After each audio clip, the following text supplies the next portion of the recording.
Siphumelele, I understand you are with us. What do you think about his motives, given the fact that Twitter hasn't been a great money-making machine?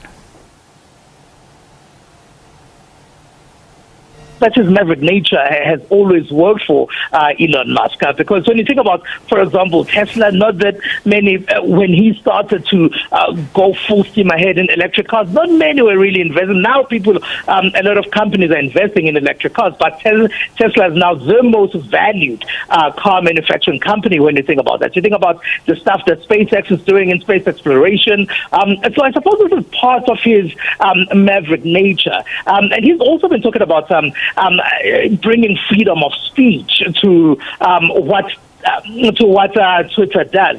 So I suppose it's all in line with that, because he's complained a lot about the fact that Twitter does not really allow great freedom of speech as a platform, and he's even tweeted about the fact that he thinks it needs to allow greater freedom of speech.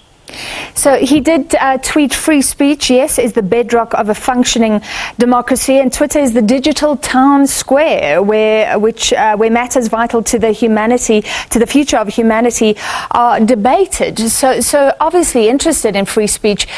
But do you think this will be very difficult to implement? Of course, those who believe in free speech in other areas say you have to suppress hate speech, you have to suppress misinformation.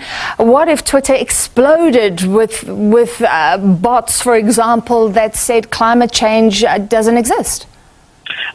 So you see, there is a view, right, that says maybe those views should also be allowed, but they should be countered by narratives that have the right kind of information. Because Twitter in the past, especially during COVID, what it sees is that they would see stuff that they would recognize as misinformation, and then they would then share a link to an article below that or above that to say, well, if you want to read more, or if you want to read more factual stuff, this is the counter narrative.